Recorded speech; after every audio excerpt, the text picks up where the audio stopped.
नमस्कार विद्यार्थी मित्रांनो, BK प्रवीण देसले चॅनलमध्ये सर्व पालक व विद्यार्थ्यांचे स्वागत आहे. या चॅनलवर 5वी ते 10वी मॅथेमॅटिक्स या महत्त्वाच्या विषयासोबत इतर विषयांचेही व्हिडिओ अपलोड करत आहोत. तर चॅनलला सबस्क्राईब करा आणि सोप्या भाषेतील अभ्यासाचा लाभ घ्या.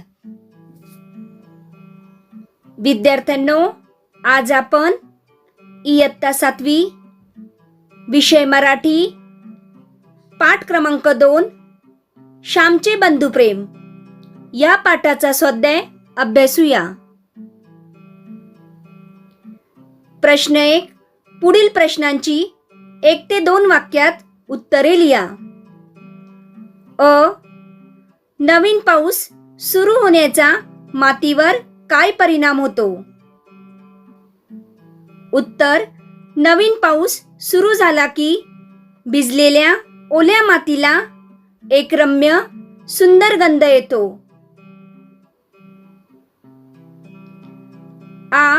श्यामने कोणता निश्चय केला होता?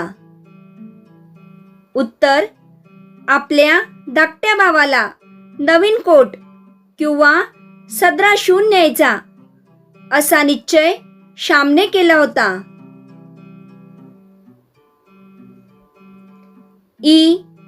लहान भावाला आईने कसे समजावले? उत्तर: तुझे अण्णा दादा मोठे होतील, कमवायला लागतील, मग तुला 6 महिन्यांनी नवीन सदरा शिवतील. आता हट्ट करू नको, असे आईने लहान भावाला समजावले.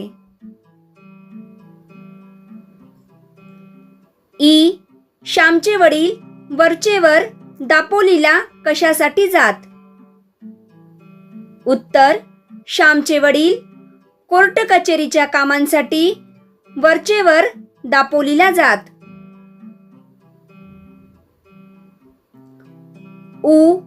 श्यामला चालण्याचे श्रम का वाटत नव्हते?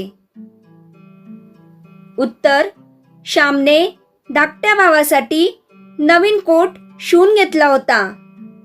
आईला किती आनंद होईल या सुख स्वप्नात तो दंग होता, म्हणून श्यामला चालण्याचे श्रम वाटत नव्हते. प्रश्न 2. खालील आकृत्या पूर्ण करा. श्यामला थंडीच्या दिवसात न मिळणाऱ्या गोष्टी. मफलर, जाकीट, गरम कोट. श्यामने आणलेला नवीन कोट बघून त्याच्या आई वडिलांच्या मनात निर्माण झालेले प्रश्न.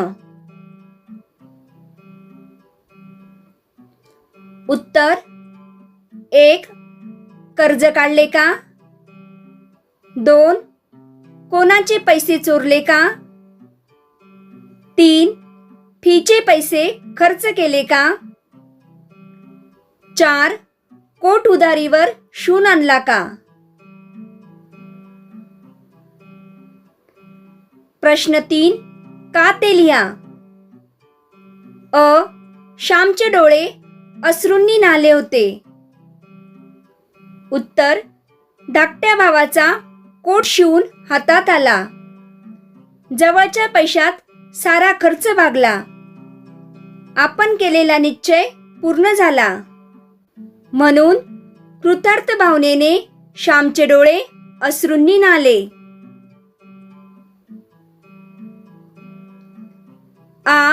श्याम ज्यांच्या घरी राहायचा त्यांनी त्याला जाऊ नको असे म्हटले. उत्तर: भर पावसात नदी नाल्यांना पूर आले असतील, पर्यांना उतार नसेल, म्हणून श्याम ज्यांच्या घरी राहायचा त्यांनी श्यामला जाऊ नको असे म्हटले.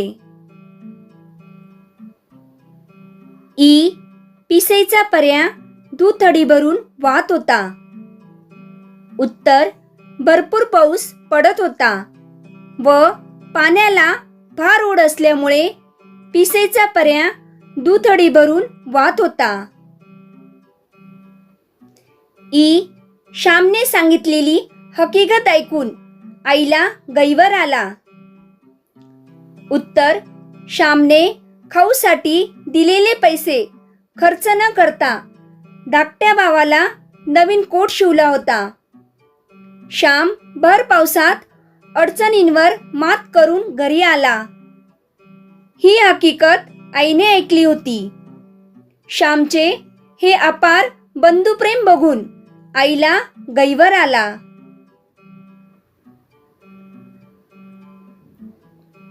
पुढचा प्रश्न. चर्चा करा, सांगा. पंख असते तर एकदम उडून गेलो असतो. यामागील श्यामची कल्पना काय असावी? याबाबत मित्रांशी चर्चा करा.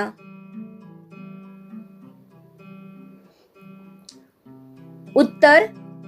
पंख ही पक्ष्यांना मिळालेली देणगीच असते. त्यांच्या मदतीने पक्ष्यांना एका ठिकाणाहून दुसऱ्या ठिकाणी सहज जाता येते. श्यामचे बंधुप्रेम या पाठात लहान भावाला दिवाळीला नवा कोट नेऊन देण्यासाठी श्यामची धडपड चालली होती. शिक्षणाकरता बाहेर राहणाऱ्या श्यामला लवकरात लवकर घरी पोचून आपल्या भावाच्या चेहऱ्यावरील आनंद पाहायचा होता. मात्र मुसळधार पाऊस, त्यामुळे नदी नाल्यांना आलेला पूर असे असंख्य अडथळे श्यामसमोर उभे होते. अशा अवस्थेतही आईला आपल्या या कृतीने किती आनंद होईल या विचाराने घरच्या ओढीने तो चालत होता. त्यावेळी पंख असते तर एकदम उडून गेलो असतो आणि अंतर केव्हाच पार करत मी घरी पोचलो असतो, असा विचार श्यामने केला असावा.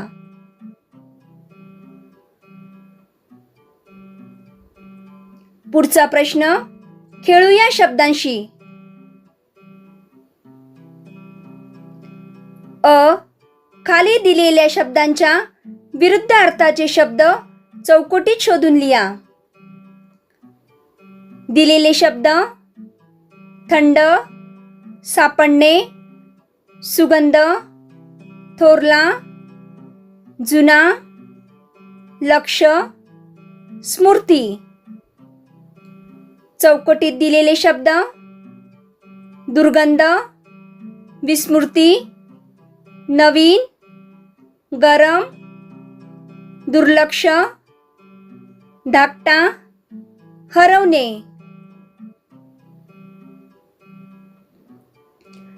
उत्तर. 1.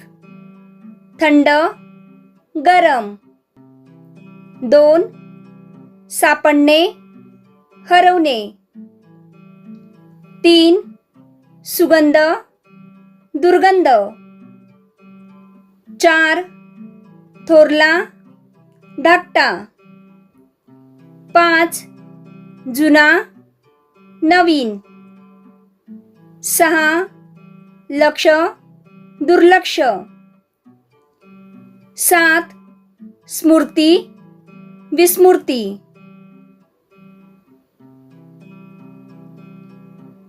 आ. गटात न बसणारा शब्द ओळखा व लिहा. तो शब्द गटात का बसत नाही ते सांगा. 1. समीरा, विनीता, त्यांनी, निखिल. उत्तर. गटात न बसणारा शब्द त्यांनी. समीरा, विनीता, निखिल ही सर्व नामे असून त्यांनी हे एकच सर्वनाम आहे, म्हणून तो गटात न बसणारा शब्द आहे. 2. मी, सातपुते, त्याने, तिला. उत्तर. गटात न बसणारा शब्द सातपुते. या गटात मी, त्याने, तिला ही सर्व नामे असून सातपुते हे एकच नाम आहे, म्हणून तो गटात न बसणारा शब्द आहे. 3. हिमालय सुंदर, प्रसन्न, भव्य. उत्तर: गटात न बसणारा शब्द हिमालय. या गटात सुंदर, प्रसन्न, भव्य ही सर्व विशेषणे असून हिमालय हे एकच नाम आहे, म्हणून तो गटात न बसणारा शब्द आहे.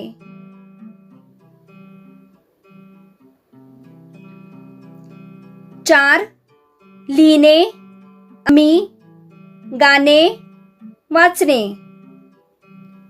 उत्तर: गटात न बसणारा शब्द आम्ही.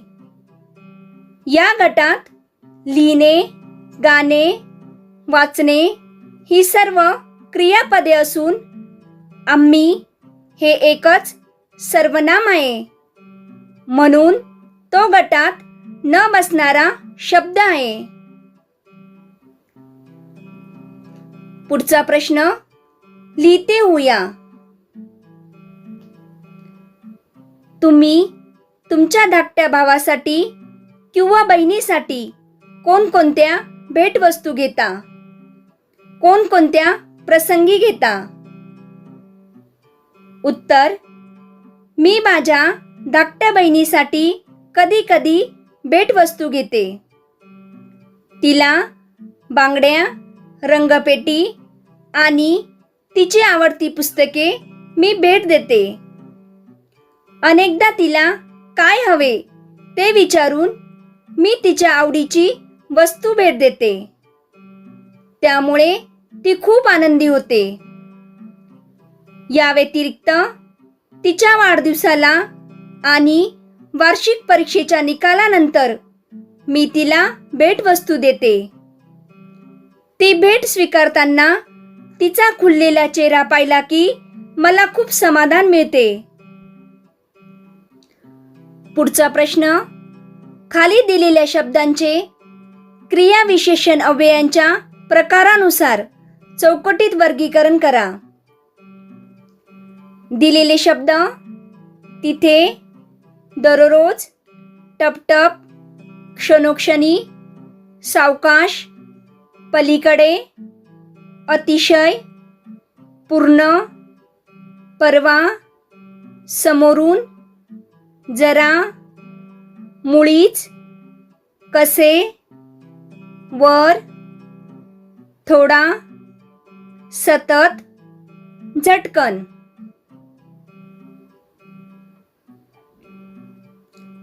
उत्तर: कालवाचक क्रियाविशेषण अव्यये: दररोज, क्षणोक्षणी, परवा, सतत.